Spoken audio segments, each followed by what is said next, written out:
This program is designed to provide general information with regards to the subject matters covered. This information is given with the understanding that neither the hosts, guests, sponsors, or station are engaged in rendering any specific and personal, medical, financial, legal, counseling, professional service, or any advice. You should seek the services of competent professionals before applying or trying any suggested ideas.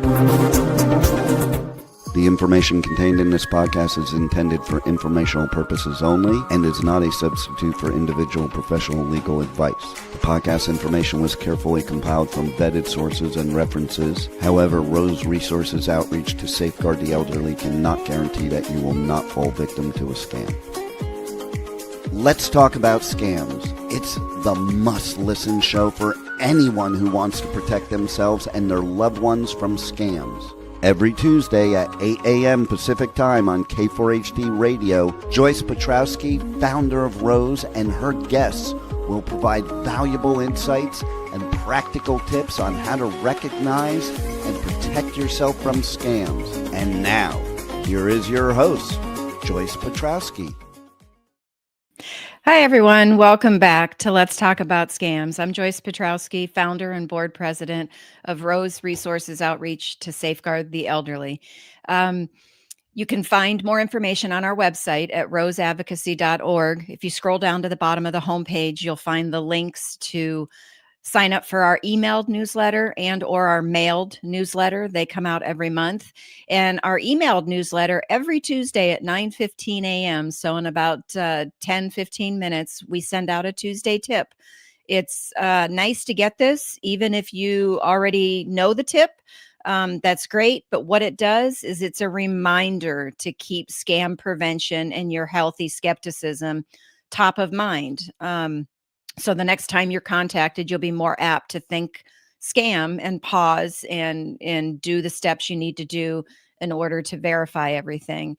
You also find our social media links on the website, and Facebook is back. Our Facebook account is back up. It's been about, little over 2 months, but we finally got it reactivated. So it's back and you'll see a lot more posts there. So today, I have a guest named Shirley who's going to join us to talk about her scam experience and why she doesn't write checks anymore. So let's welcome Shirley. Hi, Shirley. Hi there. How are you? I'm good, thank you. Good. So Shirley attended one of our presentations recently, and we got to talking, and she said, I'd be willing to share my experience, on the radio show. So she's here with us today. And why don't you tell us a little bit about your experience? I received a call from my bank. To back up a bit, I check my accounts on every day, all my bank accounts and so forth. Keep track of everything. That's good. And then I received a call. It was Bank America's, a well-known bank. And they said, have you been writing a series of big checks? Well, of course, and that was a phone call. So I was leery of it. So I got on the web right away. And what the lady said was true. And they had stopped the series of checks from coming. But in the meantime, 3 or 4 of them went through before their ability or whatever it is stopped any more checks from coming. Okay. And so that's how I first learned about it. So of course she immediately stopped the account, which of course was the account with all the automatic deductions. Yes. And so from then so that's how I learned about it. That was great that Bank of America caught it. Right. It's unfortunate that a few of them got through, but that's usually what happens. But that they caught it and called you right away. And you said when you got the phone call and they said they were the bank, you were leery. And that's good because that's your healthy skepticism going, okay, is this really the bank or is this a scammer trying to call me? And you went through your verification process and went right to your online accounts to check things out and found out it was legitimate. Right. So then, of course, they stopped any more like automatic payments from going through. And so every time one would still come through, I would have to call the fraud unit, which was a lot of work. I Of bet. course, then I had to call all of the automatic The companies you had those deductions, automatic right. payments with? And I didn't have a new bank number at the time. I can't remember how I did that, but I told them that I would be sending a new bank account number. Now or credit card number. Some of them tried to go through, and they looked legitimate to me. After that, I had to call the fraud unit every time. There were a lot of phone calls. Oh, wow. Tell them what was happening. So I did change all of that, but it took a long time for it to happen. Or it was a lot of work, and then they sent me paperwork to fill out and so forth. Wow. I saw a copy of the check. Someone had gotten one of my checks. Okay. I had sent some money to a relative, and he works in a car dealership. And I think that he not automatically, but he downloaded the check, as you can do with your Right. The put it- banking apps on deposit the check that way. you put out the check and tear it up. But I'm sure, because it was the only check I wrote, that he left it on a counter there in the garage where he worked, and somebody caught it and copied it. So he had a copy of a real check. And I guess it was fortunate. It must have been somebody that wasn't professional, that didn't know a lot about what he or she was doing, because they tried to send through a whole bunch of checks all at once. Oh, okay. Or two. And so that's how Bank of America caught it right away. Yeah. It was unusual activity on your account. And then right. The volume and it was of mine. checks. Yeah, it was my check. And at the bottom was the correct route number and check number. Yep. But they changed the amount and signed my name, but it was signed.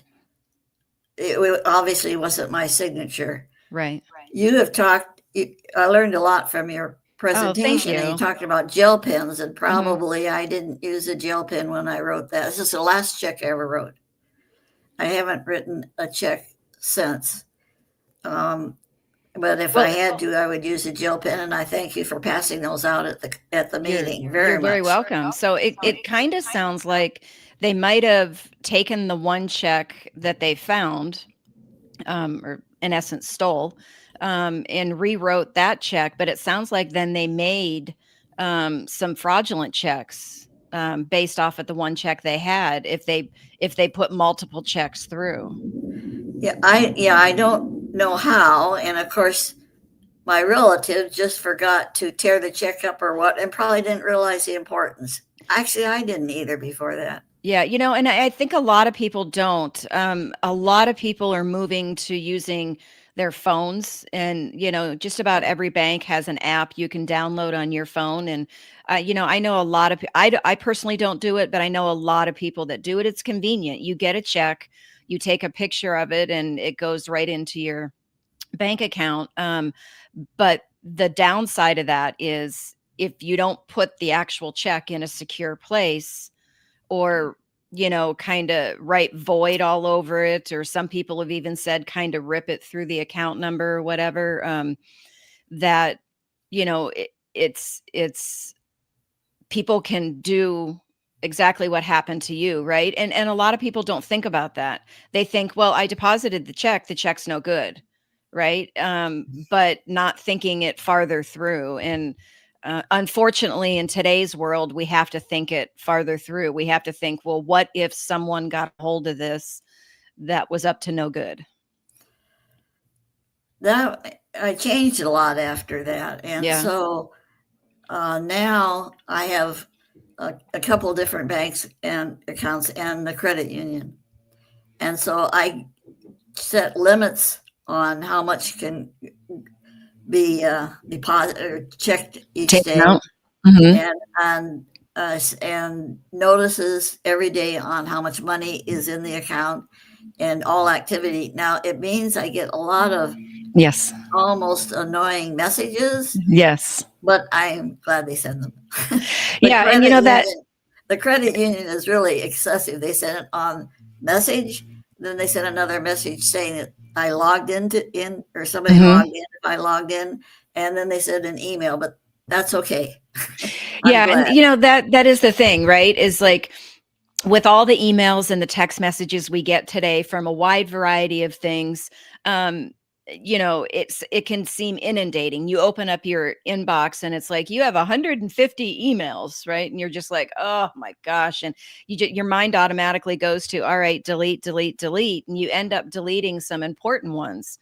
But like you said, it can get annoying, but you're very thankful that they're sending all of these because it keeps you informed. It keeps you notified, and you would get notified right away if something was not right. You would know it and be able to take action.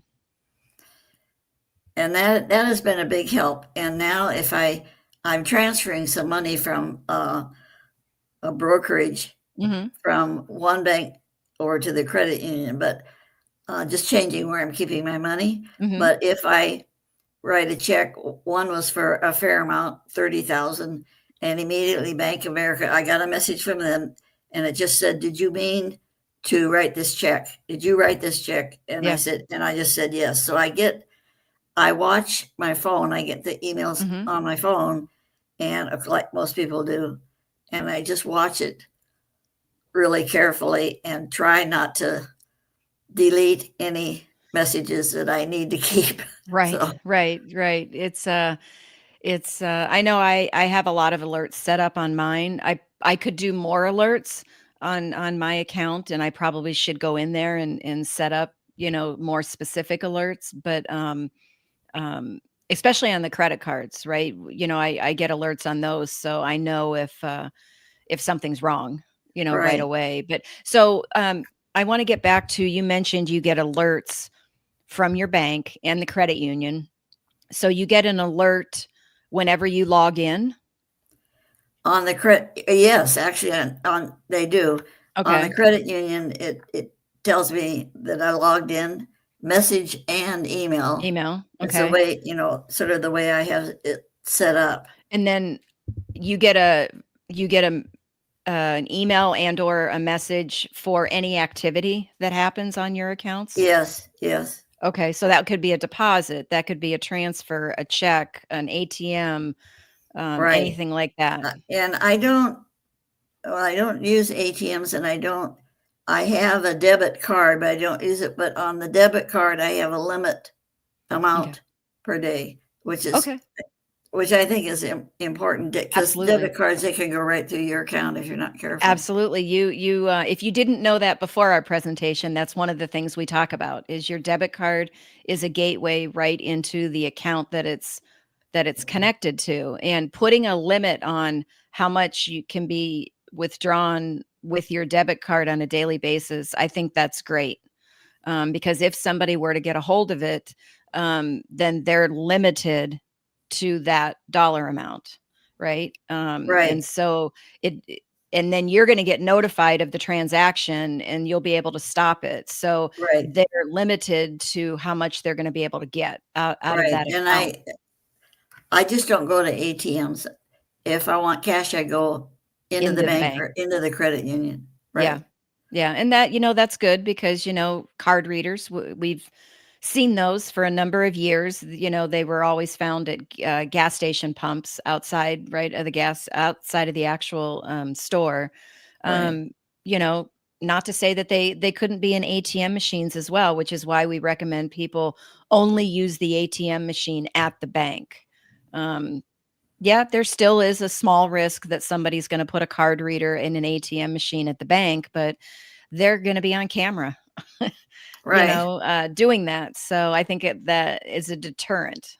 But not to say that it's 100% foolproof. So now, did you also mention that you had an incident with your credit card? Well,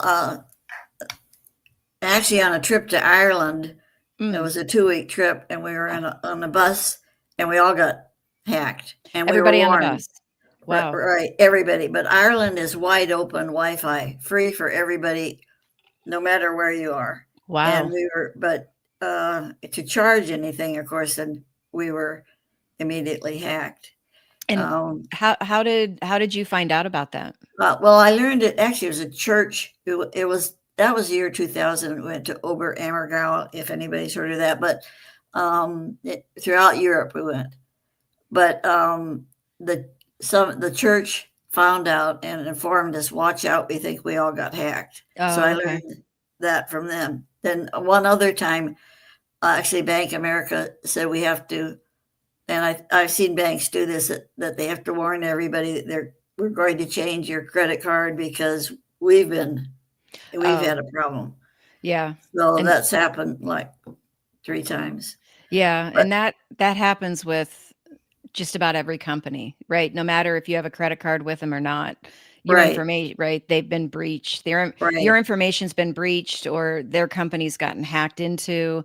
Um, just seeing it a lot. I mean, we just put an article out yesterday on social media about 128 million email passwords have been found being sold online. And it wasn't just one data breach, it was a combination of a wide variety of data breaches. And so, it's to make everybody aware of it. To go, there was included a website, I think it was called like Have I Been Pawned or something like that. But the website's in that social media post, where you can go in and see if your email was one of the ones that was breached. But it's always good, right, when these breaches happen, to go in and change the passwords and stuff.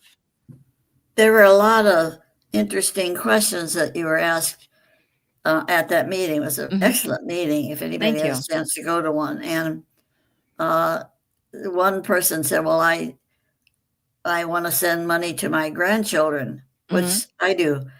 But how can I do that? Now I use Zelle after Hmm. that, and you have to be careful with Zelle. Right. The first time I used it with someone, I send them like $5, just Hmm. $5 to make sure everything went through and it's correct. But for any money I send to family, I set it up with Zelle. People have said sometimes, because it's apparently encrypted from end to end. I don't know. Hmm. I have no idea how it works, but I've been very successful with that. Another thing is, I know I get a lot of text messages. "Hello, how are you today?" And of course, Yes. immediately you have to get rid of those.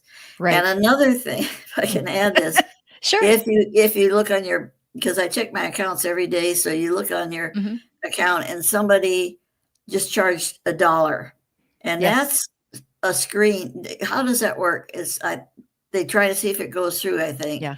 and that's a warning, Yeah, and they're it's trying to make important. sure the card is active and it's gonna go Right, through, and then you'll start seeing a bunch of right. higher dollar amount charges running through. And another thing I learned at the meeting is that WhatsApp, which Mhm, we use when one of us is traveling or overseas, and mhm, you can use it all the time. I don't right. think it's as easy. Well, maybe it is, but it's texting is probably easier. But WhatsApp is safer if you're sending It's any encrypted. kind of important information, as I understand it, Right. encrypted from end to end. Yes, yes, that is true, and I actually just recently started using WhatsApp. Um, I have some friends that are out of the country, and so it's a good one to use when you're corresponding with them.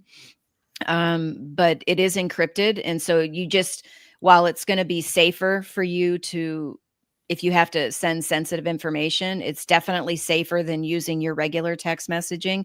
But you also have to remember that scammers like it too, because it's encrypted. It's harder for some, law enforcement to get in and see, what they're doing. So it's safer for us, but it's also safer for them. So, normally when they get a hold of you, like for instance, they might message people on social media like Facebook, and they'll immediately say, "Well, let's take this over to a more, personal way of texting," and they'll want to go to WhatsApp or some texting app like that's encrypted, or they'll do the same thing with those hello, how are you, right? Text scams. They're trying to stir up a conversation, because normally you and I would say, well, I'm sorry, you have the wrong number. We'd want to be polite. Well, I want to let the person know they have the wrong number.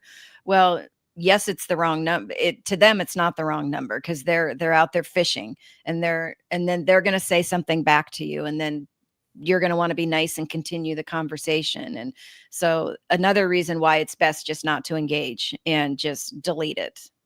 I don't answer any phone calls that I don't know, but and then I let it go to voicemail. And of course, sometimes they're legit, but often Right. not. Now I get a lot of calls, and it says potential spam. That's But nice. there's others too.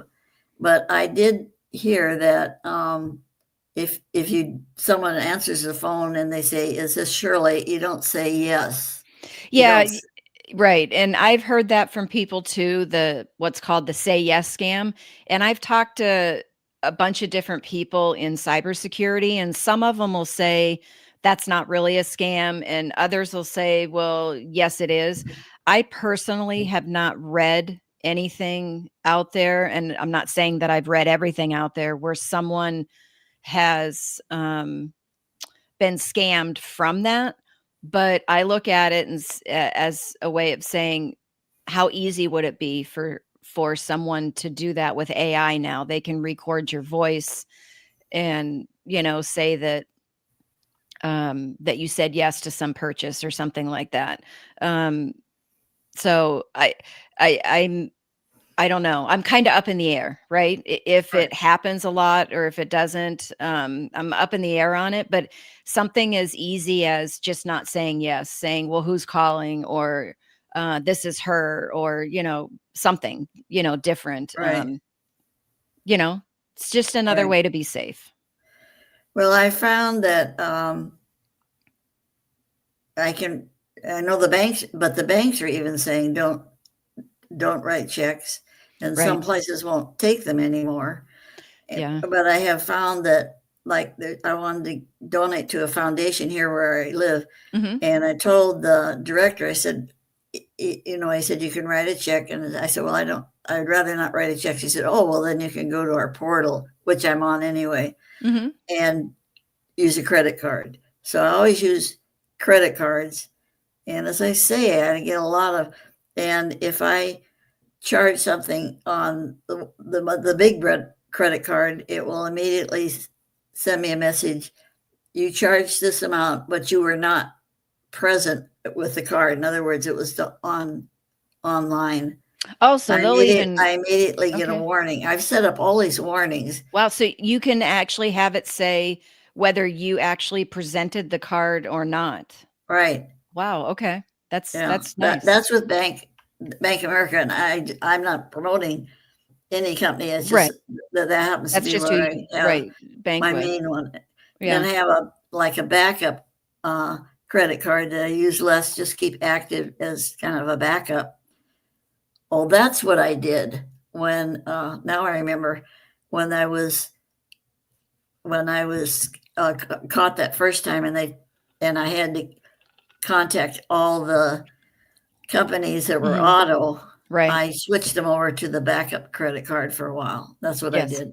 Yes, I had, I'm not sure if it's the presentation you were at, but I had somebody in the audience say that it is a pain, right? Because credit cards get compromised all the time. And when you have those automatic subscription renewals, whatever they are, being charged, to your account, it's a pain. You have to take the time to go through, and you have to, you get your new card, and then you got to contact all these places and give them your new information. It takes a lot of time. And someone had said that their friend told them they have a credit card that is only used for those automatic subscriptions, those automatic payments. They don't even carry it with them. They keep it in a locked place. And so it has a lot less risk of being compromised because it's not in their wallet. They're not using it all the time. And that way, if their credit card that they use on a regular basis gets compromised, they don't have to worry about changing all those automatic withdrawals, Right. those automatic Right. payments. So I thought that was really a good way to save time. If I can add one thing, a Sure. friend, they were sitting at a restaurant. You know, sometimes you sit on a bench Hmm. in the waiting area when it's crowded, and you wait for Right. your table to be open. And so my friend and her husband sat there, and a man sat next to my friend's husband. His name Jack, Hmm. and the man sat next to him for a while, and then got up and left. And then when they went to eat, and while they were eating, I think it was a store. So it wasn't Macy's, but say I know it wasn't. That's what I'm using it. But a regular store. They said, "Are you charging a lot for a 12 size 12 in the children's department right now?" And so what had happened? He didn't have one of those cards that's protected against whatever, I don't know what you call them. So then I immediately switched on my little wallets to those kind of The wallets that will protect you against that scam. the It's like, RFID, right? yeah, yeah, Yes. And they make the wallets that are RFID, and they make the little sleeves that you can buy, and you can like buy these sleeves on Amazon. They're really inexpensive. I would imagine you can buy the wallets there too. right. But and then I've seen people carry these metal cases that are um RFID as well, and they just keep all their credit cards in there. That's great because one of the things we talk about in the presentation is, the swiping versus the inserting your chip card or tapping your card. And then this time when we updated a couple months ago, we added the mobile wallets, which would be like your Zelle, your Apple Pay, different things like that. Um, and we say swiping is the least secure because when you swipe, that information's not encrypted. And so it's so easy for someone to get it. But when they started with the little chip in your card, so you insert it, or the Wi-Fi signal where you can tap it, that information's encrypted when it's being sent. Oh, I So didn't it know that. I know it's so it's supposed to be, yeah, safer. It's I didn't, safer, but yeah. what people do is they can have that like with the tap, with the Wi-Fi signal, they can have a card reader and they could be sitting, standing right next to you, and they can get into that wireless signal, and that's how they get your card information. So which very well could have happened with the person sitting next to your friend. Right, They could have had something in their pocket, and they were close enough, they were able to get that information. But that RFID, that stops that transmission. And so whatever's in that RFID sleeve, the metal case, the RFID wallet, whatever's in there is protected from that happening. I knew the tap was safer, but until you said this now, I didn't know why. So, Yes. Yeah. And the chip, that happens with card readers. Um, so it's the card readers have been around for years, and yes, scammers they'll and we found, when we started to hear about them years ago, it was like, oh, they're at this gas station at the pumps. Well, somebody standing with their back towards the front, right? They can just insert really quickly a card reader, and to your naked eye, you don't realize there's a card reader in there that's reading your card as you insert it. Which is why we tell people, just if you're using your credit card and you want to use the chip or the tap, and the terminal saying it won't, all you can do is swipe it, well, go to a different terminal. And if all of them are like that, then make the decision, do you really want to do this transaction? Do you want to take the risk, or maybe pay cash, or, come right, back at a later time? Because it could just be there's a glitch in the company's system that rendered the chip and tap ineffective. You're not able to use it, but it also could be there was malware installed. And so as where the scammers forcing people to swipe their cards so they can get information. I also use a lot more cash now, like at restaurants. Oh, okay. I like to use cash, and then I like to personally tip the waitress or waiter. So, but I'm always learning, and it just seems like we have to be constantly vigilant. We have no choice. So, Yes. So near field communications, NFC, is what the cards use. But you can boost that reading signal with an antenna and get a reading from everybody in the room at the same time. So that's what the communication is that's used when you use the tap, but then all someone needs is that antenna, and it's small enough it fits in their pocket. And then they can read people's information. So that RFID is what protects, and it kind of interferes with that signal, with that antenna. So then let's say there was 10 of us and there's someone in there with that antenna in their pocket, and 5 of us had RFID wallets. Well, that person would only be able to get the information from those other 5 people, because the RFID wallet is protecting you from letting that signal in to get to your information. All this technology. It is so hard to keep up with.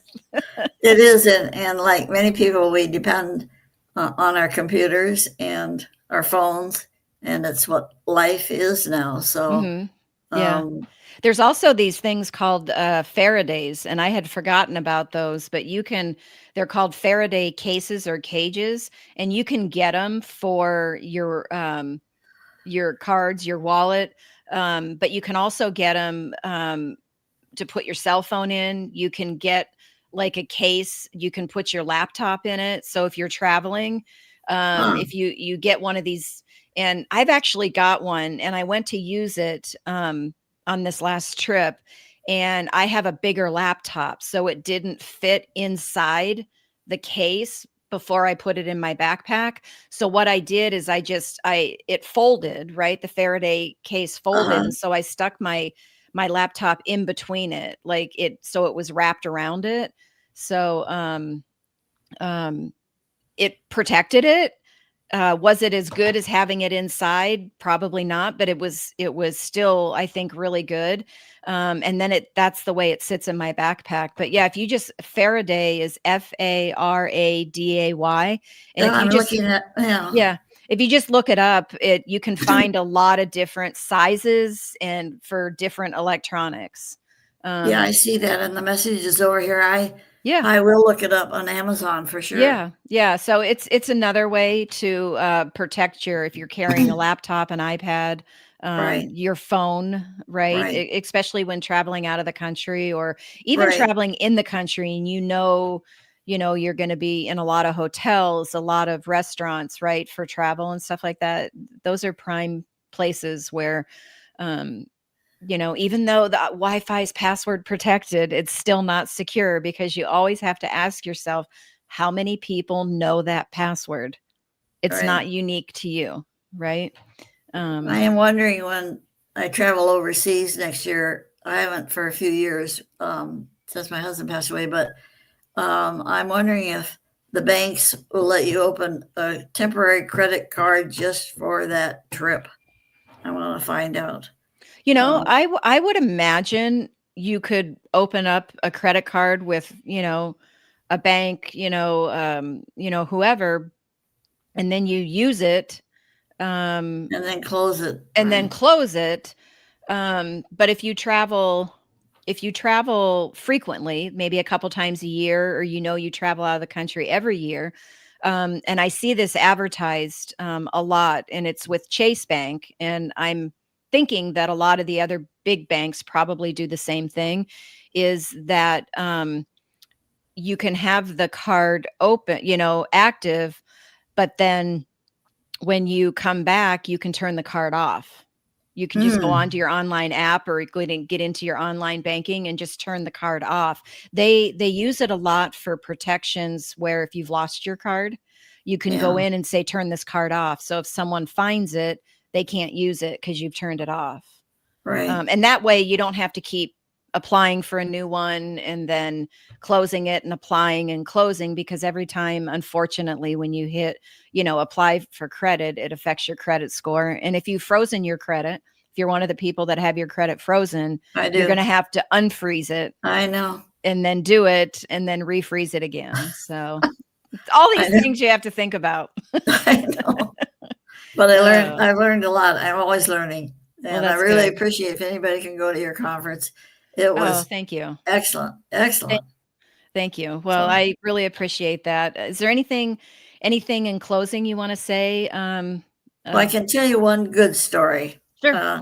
I live in apartments, so to speak, now, and down the hall, I was coming back to my apartment, and my friend was there with security. I live in a big place, and security was there.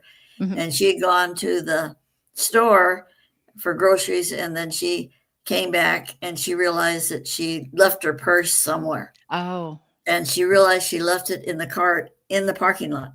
Oh, no. And so she didn't know what to do, and she didn't have her phone either because it was in the purse. Yeah. So I called the store right away, and they said, well, let me check. And somebody had turned it in with everything in it. Oh, nice. Well, there are good people too. There are still good people out there. Yes. There are still good people out there. Right.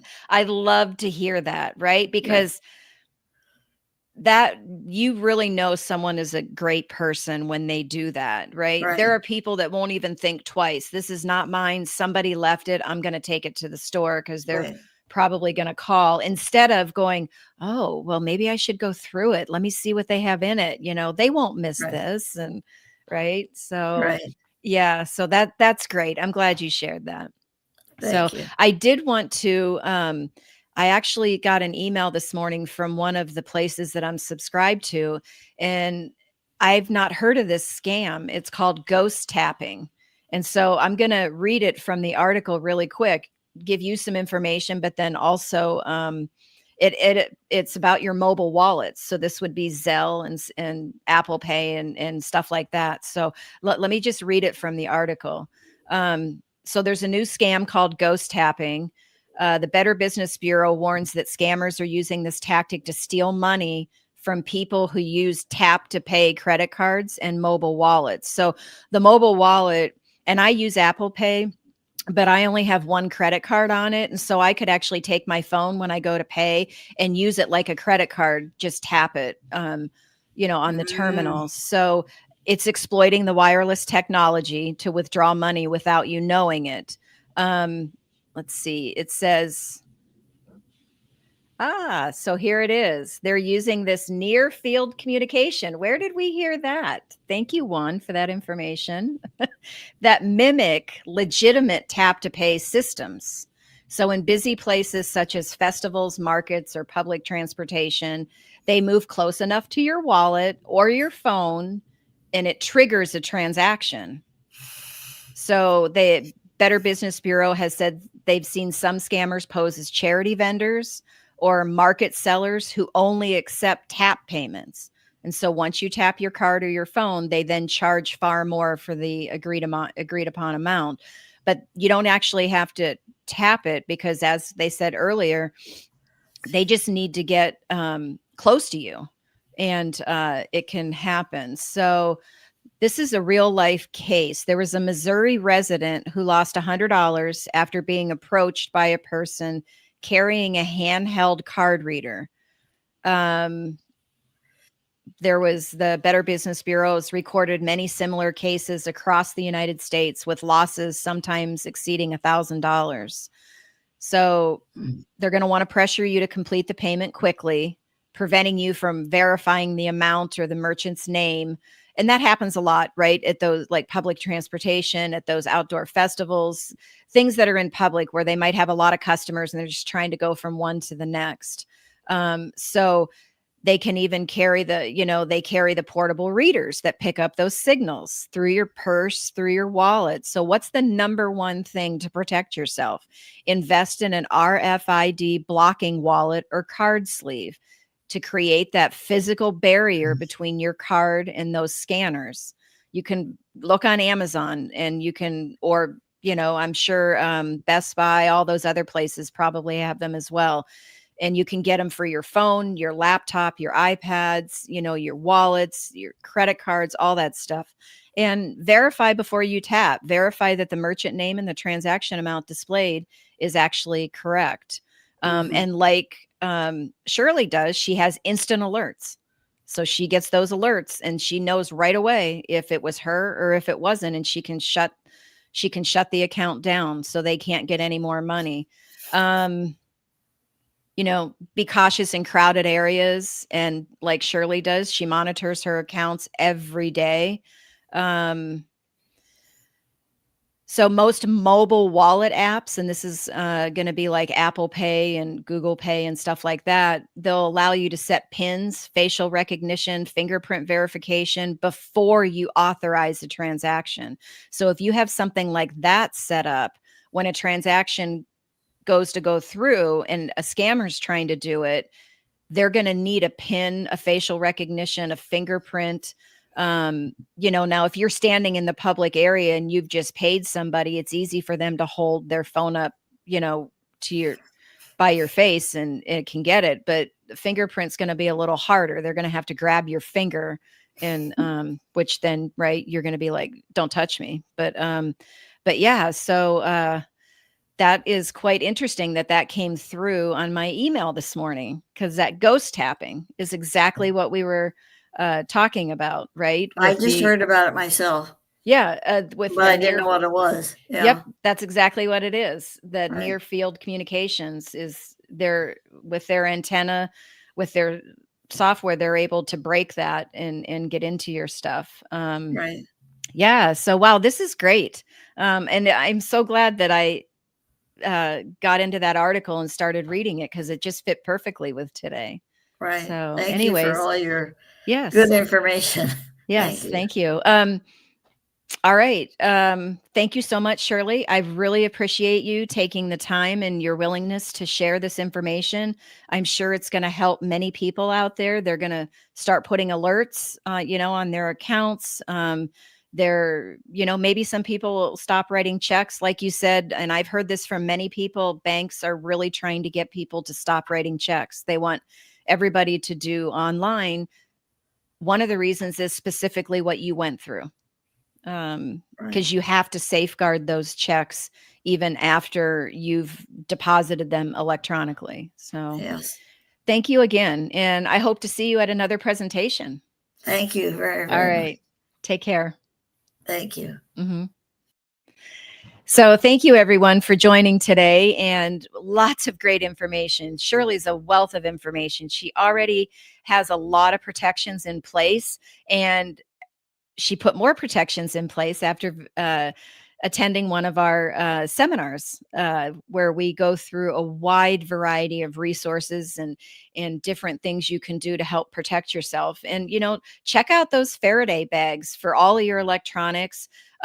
Look at getting the RFID, whether it's the sleeves to put your credit cards in and your debit card. You really should only use your debit card if you're going to be at the bank. They always want you to put it in the reader so they can pull your account up quicker. But if you're going to use an ATM at the bank.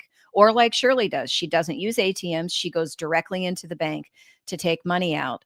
But you want to protect your accounts, and you want to protect your devices. And this is a great way to do it. And don't forget, visit our website, roseadvocacy.org. Our social media links are all there.